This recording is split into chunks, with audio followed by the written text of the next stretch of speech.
Welcome to Real Health with me, Karl Henry. Folks, today on the podcast, I'm joined by Dr. John Loy, consultant bariatric surgeon, to explore a more modern and science-led understanding of obesity. Dr. Loy brings deep clinical insight into the real drivers of weight gain far beyond the outdated eat less and move more narrative. Dr. Loy, you're very welcome to Real Health. How's it going? It's going very well. Thanks for having me on, Karl. Delighted to have you on. We haven't covered obesity in a while. It's such an evolving topic. We're learning more every day. All the time, which is fascinating and brilliant at the same time. With GLP-1s, it's back in conversation again over the course of the last couple of months. It hasn't gone out of the news. It hasn't gone out of anybody's conversation. And I remember now I'm a surgeon, so with my surgeon's hat on, I remember about 10 years ago, a professor of surgery in Dublin said to me, "John, why are you doing this bariatric surgery? You're one molecule away from unemployment." Wow. And guess what? I'm still doing my job.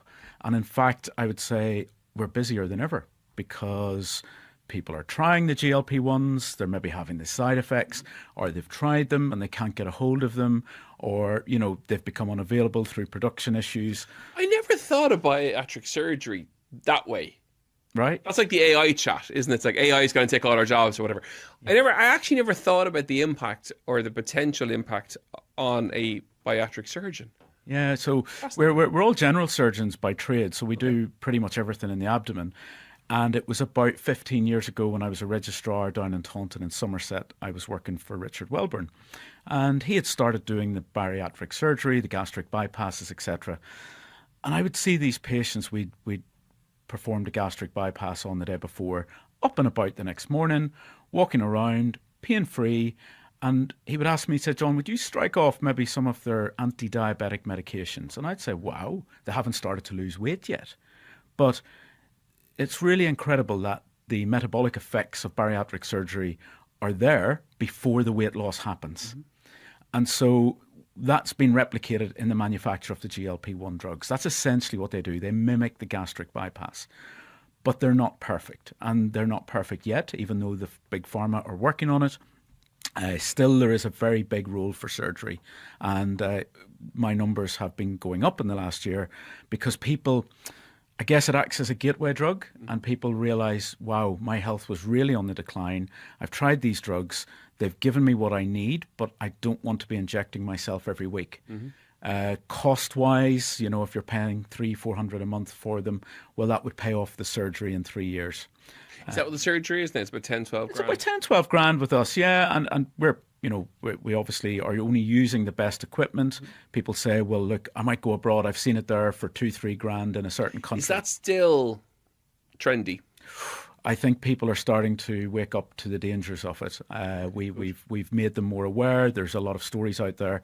And essentially it's Russian roulette because Mary down the road had a good result when she went off for her sleeve. But, Philomena up the road has come back in a box. And it's, through social media, through people telling their stories, through the press, through medical, education, that people are realizing that it's actually it's quite a risky adventure. So chat us through the kind of nuts and bolts then of what you do from a surgery perspective with regards to bariatric surgery, what it is, what the procedures, options are, all of that. Sure. So bariatric surgery, it comes from Greek. Barias is weight and iatros is medicine, so it's the medicine of weight. We're now calling it and moving more towards calling it metabolic surgery as we understand. Oh, yeah. Okay. And we mentioned at the start, we're learning all the time. So we're learning more about how powerful this surgery is. We're seeing the effects of it in, cancer risk reduction and all of the positive things that come with it. So I offer several types of surgery, and that's why it's important that patients come and speak to a surgeon before jumping and booking in for surgery somewhere away afar. The gastric bypass is the sort of the gold standard. That's when I move the small bowel, bypassing 150 centimetres of small bowel and attaching it up to the stomach. It's all done keyhole. Again, very safe. The operation takes about an hour and the patient's home the next day. Is it that fast now? Wow, it is, yeah. The sleeve gastrectomy is the other one where I remove 80% of the stomach, and people think that it works just by simply making the stomach smaller. But we know also that it takes away the part of the stomach that makes the hunger hormone ghrelin. Oh, yeah. And you'll have heard of ghrelin in the past. So, all my patients will come to me and they'll say, doctor, I've tried 100 diets 100 times. And every time, 6 months later, I've regained the weight. And the reason is that the stomach is pumping out ghrelin all the time that it's empty. If we remove that part of the stomach, we're taking away that ghrelin producing part, that hunger driving part that makes the patients go and seek food. So the patient will say to you, did you, operate in my brain or did you operate in my stomach? Because I'm not sore down here and I don't feel hungry up here. And that's the power of bariatric surgery. And are gastric bands gone? Are they still? They're history. Their history. Really? Wow, okay. Yeah. I had an old friend and an old boss who taught me a lot about gastric bands in New York, and he used to say, put a ring on it. And unfortunately, the silicone ring is causing problems. Now, if patients have gastric bands and it's well maintained and they've no issues with it, that's fine. It's fine to leave it in for life. We're getting a lot of calls about that today. But if it's giving them trouble, reflux or food's getting stuck, then they need to come and see a surgeon. Obviously. Okay. Yeah. And the environment around obesity. So there is a greater awareness now that it isn't that old message of calorie deficit, Correct. Of kind of eating less, moving more, creating the deficit. There is a sector of the population where that doesn't necessarily apply. Right. And that's actually pretty much everybody. So when you're 1 stone or 2 stone overweight, of course, get out there, get to the gym, look at the diet, reel it back in, and you'll bring yourself back to where you were. But whenever you're, say, 3 and 4 stone overweight, it resets the metabolic set point to a higher level. So for you then to say, look, I can just eat and exercise my way through this, of course you can lose it all, but that new set point, the body will fight to get back to that.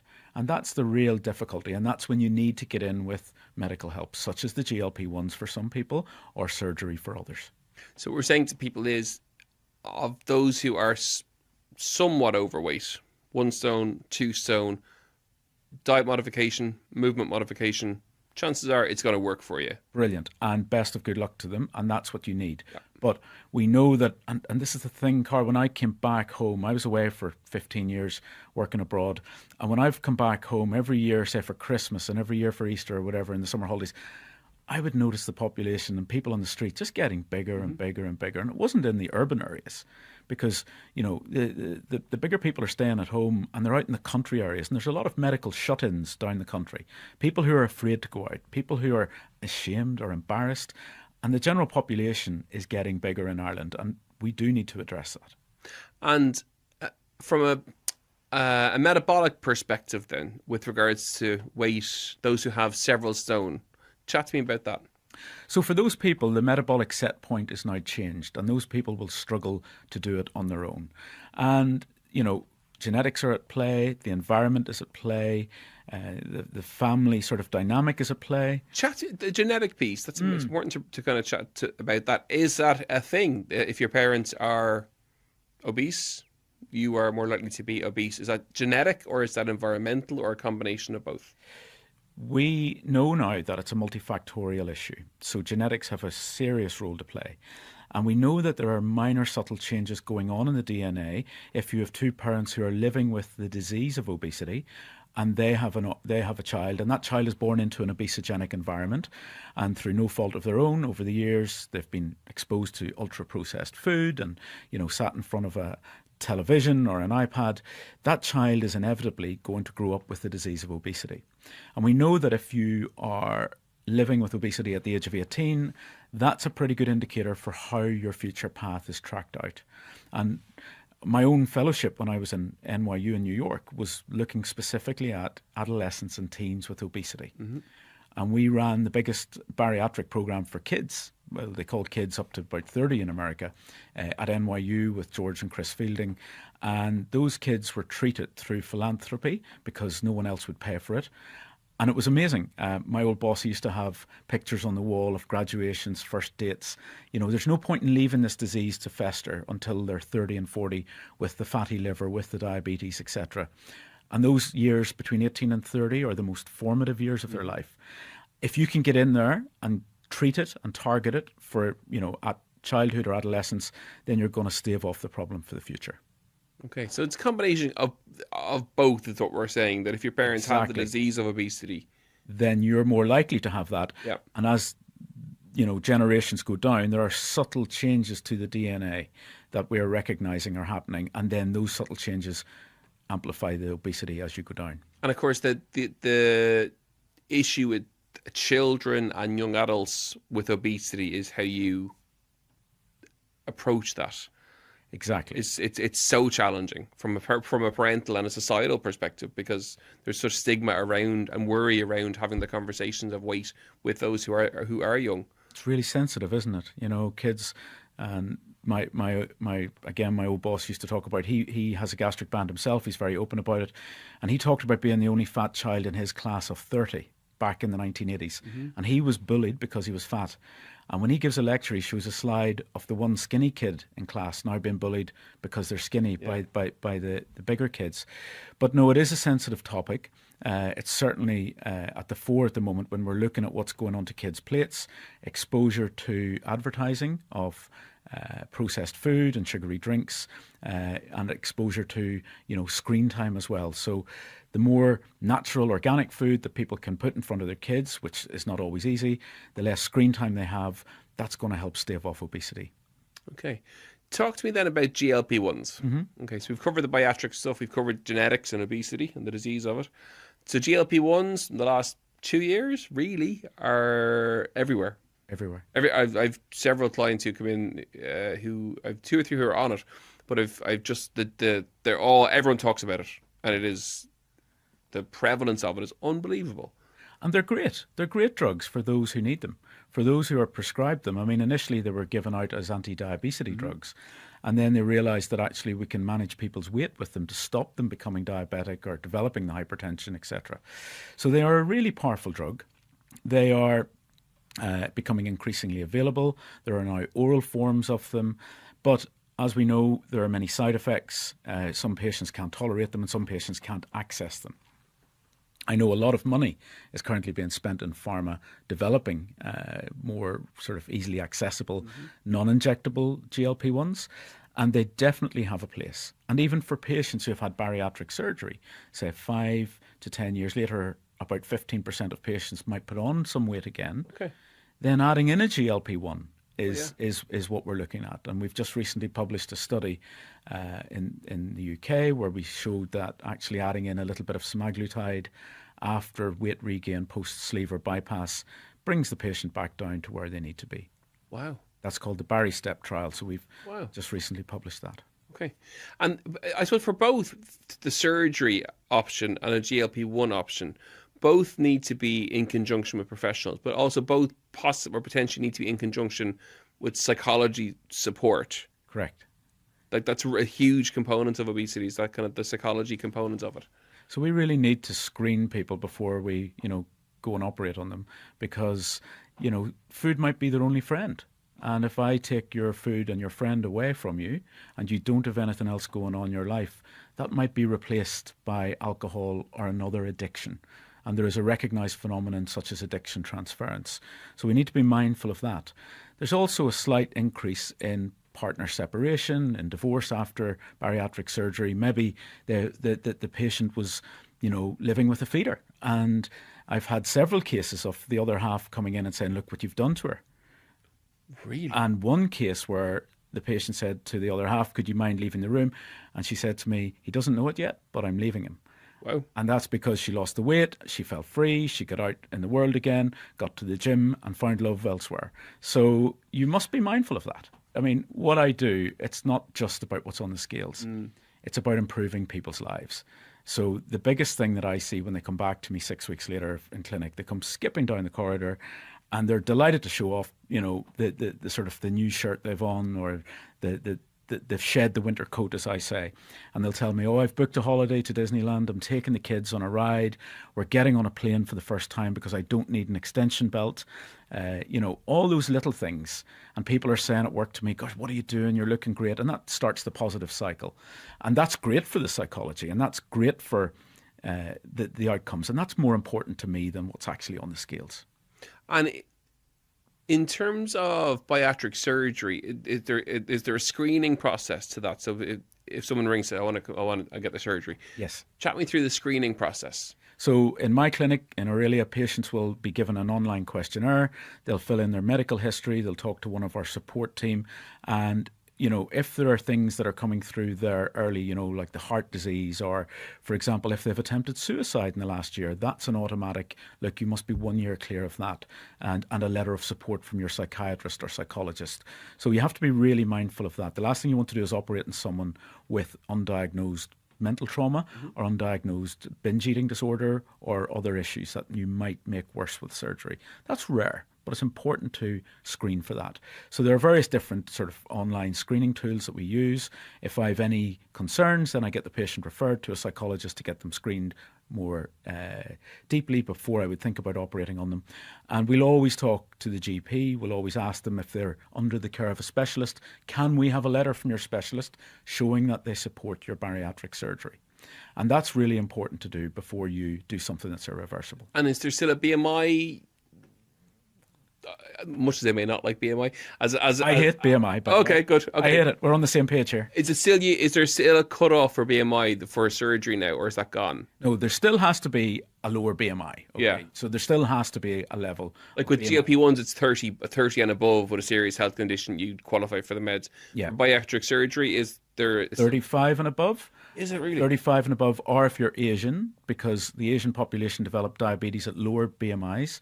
So if you're Asian and your BMI is 30 and above with type 2 diabetes or sleep apnea, then we can do it under IFSO, that's International Surgical Guidelines. Okay.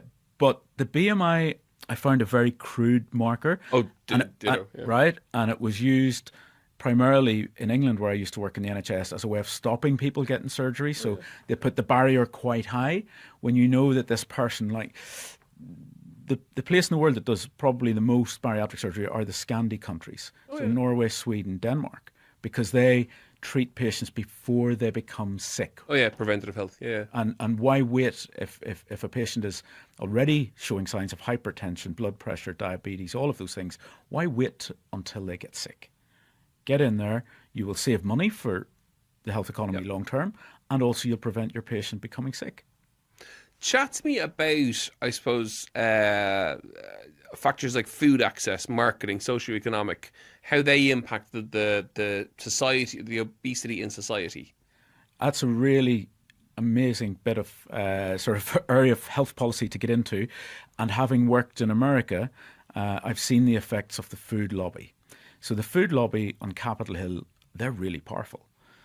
If you've ever been to America on holidays, you'll see you pick up everything and it's ingredients, high fructose corn syrup. Yeah. And that stuff is as addictive as crack cocaine. So, even on functional MRIs of the brain for people who are eating the high fructose corn syrup, there's a part of the brain lights up and it's wild. That corn is grown in the Midwest of America. So you're thinking Iowa, Wisconsin, that whole middle of America, that whole Republican part of America, and they're a very powerful lobby.